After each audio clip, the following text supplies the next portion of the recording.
นับสนุนโดยธนาคารอินโดจีนในวันที่21เมษายน2025นี้อยู่ที่กองบัญชาการทหารแขวงหลวงพระบางได้จัดกองประชุมปรึกษาหารือแก้ไขปัญหาการขาดแคลนครูสอนโดยการเป็นประธานของสหายพันเอกวันไซคำภาวงศ์หัวหน้าห้องการกรมใหญ่การเมืองกองทัพมีคณะรับผิดชอบจากกระทรวงป้องกันประเทศและกระทรวงศึกษาธิการและกีฬา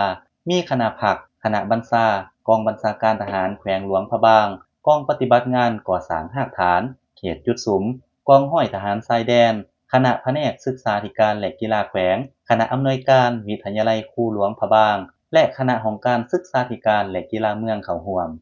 ในกองประชุมได้รับฟังบทรายงานการขาดแคลนครูสอนและความต้องการครูสอนจากภาคส่วนต่างๆโดยเฉพาะแม่นแผนกศึกษาธิการและกีฬาแขวงของการศึกษาธิการและกีฬาเมืองและบรรดากองห้อยทหารชายแดนจากนั้นได้พร้อมกันค้นคว้าปรึกษาหารือเกี่ยวกับวิธีการแก้ไข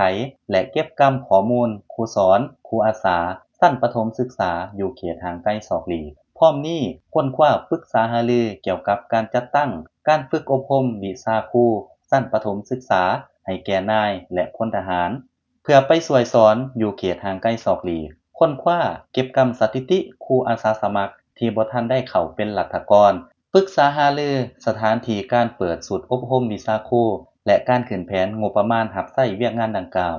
โอกาสนี้สหายพันเอกวันไซคำภาวงศ์ได้เน้นหนักหลายปัญหาสำคัญเป็นต้นแมนให้แต่คณะผักคณะบัญชาแต่ละกรมกองยกสูงเวียกงานการศึกษาอบรมการเมืองนำพาแนวคิดเสื่อมซึมมติคำสั่งของขันเทิงอย่างถึงท้องสืบต่อฮีบฮ้อนเก็บกำข้อมูลสถิติที่เกี่ยวพัน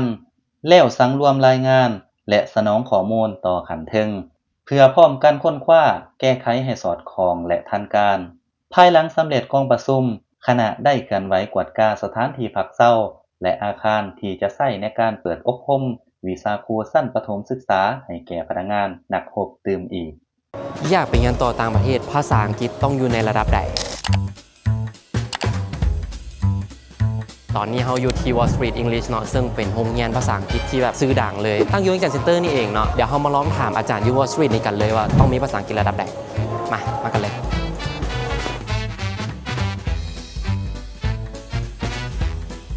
Hello sir. Hello. Could you like introduce yourself a bit? My name is Steve. I'm from the US and I'm a teacher here at Wall Street. First question, I'm just curious that what is the difference of the Wall Street English and others English school? It's very different. Wall Street English uses a blended learning model. So you can study online at home and you also have classes here in person. So that makes it very flexible. There's also no tests, but we do have small encounter classes where teachers will help the students practice, assess them, and there's only 4 students in that class. We also have complementary classes and social clubs that are a little bit more fun and engaging ways to learn. Okay, now we're going to jump into our main question. What is the English level that we have to reach to study abroad? It's a very big question. Usually you need to have an IELTS score of 6 or higher. 6 or higher? 6 or higher. It can be pretty tough, but if you practice a lot, you can do it.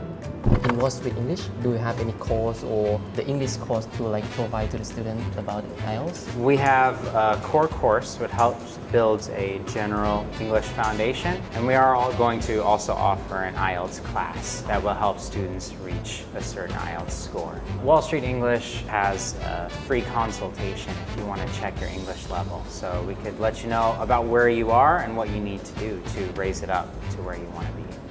I see. For free?